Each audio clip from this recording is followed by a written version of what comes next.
Hi friends, a very good morning to all of you. Okay, first of all, a very sorry that कि एक महीना कोई video नहीं आया. That's due to some personal problem. May few of know about it, but at last everything is okay now. So this video is going to do something new.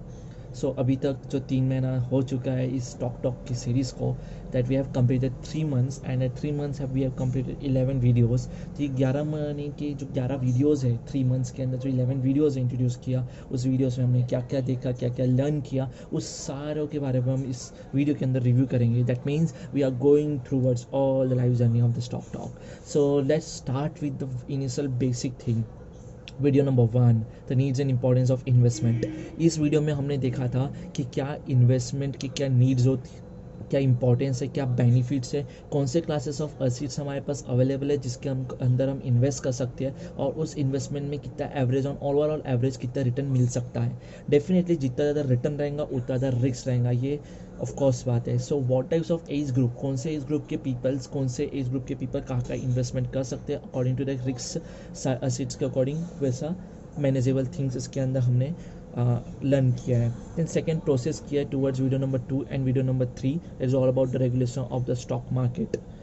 इसके अंदर हमने देखा कि स्टॉक मार्केट कैसे run करता है, उसके अंदर कौन सी एंटिटी जो बैक एंड में काम करती है, उसके ऊपर सेबी की क्या गाइडलाइंस और रूल्स एंड रेगुलेशंस है, कौन सी एंटिटी के ऊपर क्या प्रोसेस वो कंडक्ट करती है, इन सब के बारे में हमने इस रेगुलेशंस ऑफ स्टॉक मार्केट के अंदर देखा. The videos is all about कि इस हर एक एंटिटी के बारे में हमने डिस्कस किया कि वो एंटिटी के क्या फंक्शंस एंड रोल्स है, उस फंक्शन रोल्स के जो है वो फंक्शन रोल्स वो एज पर द सेबी की गाइडलाइंस के अकॉर्डिंग होना चाहिए. Now moving towards the video number 4, the financial intermediates. In short मैं यही बोलूँगा कि financial intermediates is a gateway in between the investors and the stock market के बीच का क्या गेट वे है. सो अगर आपको एक्सेस प्रोवाइड करना है स्टॉक मार्केट का, जो फाइनेंशियल इंटरमीडिएट्स है वही प्रोवाइड कर सकते हैं, जो वीडियो नंबर 4 के अंदर हमने डिस्कस किया है. Now moving towards video number 5 and 6, it's all about the P ratio. P ratio मतलब price earning ratio.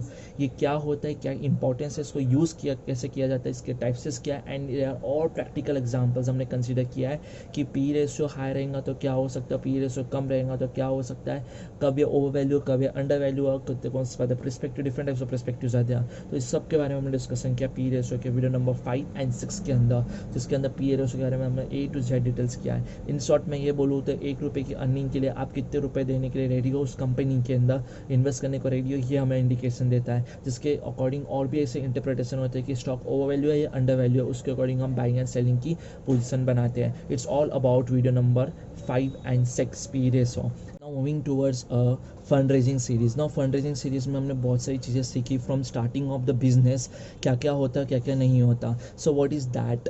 Fund raising में हमने देखा कि जैसे हमारे पास कोई बिजनेस आइडिया था, तो उस बिजनेस आइडिया को कैसे इम्प्लीमेंट करना है इनटू रियल लाइफ के अंदर, उसके लिए कुछ कैपेक्स की रिक्वायरमेंट रहती है. नाउ दैट कैपेक्स की रिक्वायरमेंट को फुलफिल करने के लिए हमने अपने फ्रेंड्स और फैमिली से क्या किया, अप्रोच किया, और उन्होंने जो कंट्रीब्यूशन किया at that's a major things. जैसे ऐसा बोल सकते हैं कि जहाँ पर हमको कैपेक्स फंड्स की रिक्वायरमेंट थी और जो हमारे लिए कोई मदद करने आ गया उसको हमने एंजल बोल दिया, बिकॉज उन्हें ना बिजनेस के बारे में पता है उनको, ना बिजनेस कितना ग्रो होगा, बिजनेस का फ्यूचर प्रोस्पेक्ट क्या है, ये कुछ भी ना जानते, उन्होंने फंड का कंट्रीब्यूशन किया, उन्होंने इन्वेस्ट किया. That's called a angel investor, जो वीडियो नंबर 7 के अंदर हमने जिसके बारे में डिस्कस किया है. नाउ मूविंग टूवर्ड्स की बिजनेस ग्रोथ हुई, बिजनेस सक्सेस हुई, अब बिजनेस को एक्सपांड करना है हमको, उसी सिटी के अंदर हमारी 3-4 शॉप और होनी चाहिए, मैन्युफैक्चरिंग यूनिट और होनी चाहिए, कैपेसिटी हमको एक्सटेंड करना है, जिसके कारण कैपेक्स की रिक्वायरमेंट बढ़ गई. अब कैपेक्स रिक्वायरमेंट बढ़ने के कारण अब 2 साल हो चुके हैं, venture capitalist play into the role है. वेंचर कैपिटलिस्ट वो बंदे होते हैं जो इनिशियल स्टेज में किसी भी कंपनी के अंदर, किसी बिजनेस के अंदर इनिशियल स्टेज पे उसका इन्वेस्ट करते हैं after knowing about the business, and that's called a venture capitalist, जो हमने डिस्कस किया वीडियो नंबर 8 के अंदर. उन्होंने इन्वेस्ट करने के बाद अब बिजनेस ग्रो हुआ, बिजनेस ग्रो होने के बाद सक्सेस हुआ, सक्सेस होने के बाद फिर से एक रिक्वायरमेंट हुई कि बिजनेस को एक्सपांड करना है. अब बिजनेस को एक्सपांड करके मेट्रो सिटीज़ में लेके जाना है, मेट्रो सिटीज़ के अंदर लेके जाने के लिए हमको कैपेक्स की रिक्वायरमेंट अब और बढ़ गई. Now the role is that कि अब हमारे पास जो इंटर अर्निंग्स सेविंग किया होगा वहाँ से थोड़ा सा यूटिलाइजेशन करेंगे, थोड़ा वेंचर कैपिटलिस्ट से पैसा उठाएंगे, और एट लास्ट बैंकर से डेप्ट लेंगे, बिकॉज हम पूरा डेप्ट कंसीडर नहीं ले सकते, पूरा डेप्ट हम नहीं ले सकते क्योंकि उससे इंटरेस्ट बर्डन बढ़ जाएगा कंपनी के ऊपर, and that's negative thing. Okay, now this the thing the bankers comes into role in video number 9.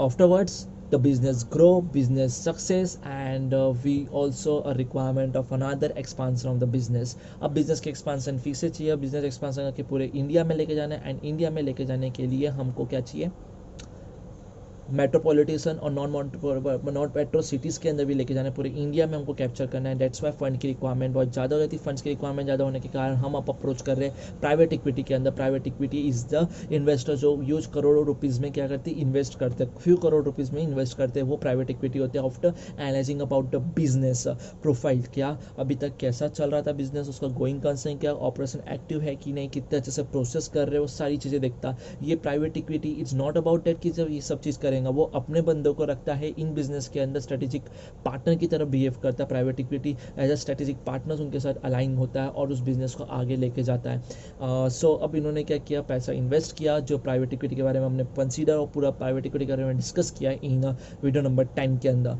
वैसे ही बिजनेस आगे ग्रो हुआ और बिजनेस सक्सेस हुआ, बिजनेस को और एक्सपांड करने की रिक्वायरमेंट आई. अब बिजनेस को रिक्वायरमेंट आई है कि एक्सपांड करना इन इंटरनेशनल मार्केट. अब फंड की रिक्वायरमेंट बहुत ज़्यादा हो गई है.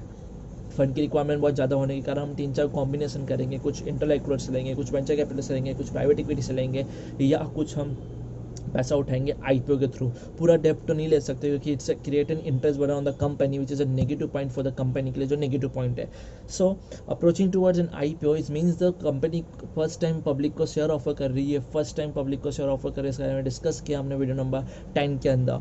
सो अभी तक जो भी वीडियो नंबर 7 से लेके 11 तक जो भी चीज़ें हो रही है, इसके अंदर क्या हो रहा था, वेल्थ क्रिएशन हो रही है. It's not about the 2 times wealth creation. Fix deposit में 2 टाइम्स होता है पैसा इन 8 ईयर्स के अंदर. यहाँ पर वेल्थ क्रिएशन हो रही है 10 times, 6 times, 8 times, 10 times, 20 times, 40 times wealth creation हो रही है in a period of 5 to 15 years के अंदर. And that's the magic fund of wealth creation by opening a business ventures and leading to the business into the success, and automatically your wealth creations you can say multiply into a double digits. Okay, so this is a magic funda. And जो भी ऐसे issue हो रहे हैं इस fund raising के दौरान, उसको हम बोल रहे प्राइमरी मार्केट में वो सेलिंग हो रही है और इशूज़ हो रहे हैं equity shares. Okay, but IPO में एक बार आ गया और सक्सेस हो गया और स्टॉक मार्केट में स्टॉक लिस्ट हो चुका, वो पब्लिक के लिए ट्रेडेबल हो गया open, then it's going to be a secondary market. अब सेकेंडरी मार्केट में स्टॉक लिस्ट होने के बाद प्राइस कैसे फ्लक्चुएट्स होती है within a second,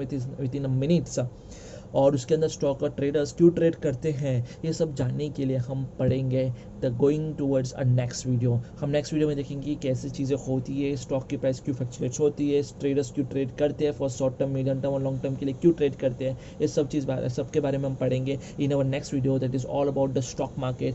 finally we going towards the stock market video. ठीक है, so till the date just want to say you that be safe, take care of yourself, just pray that everything will be all right as compared whatever going outside and surrounding yourself, surrounding your environment.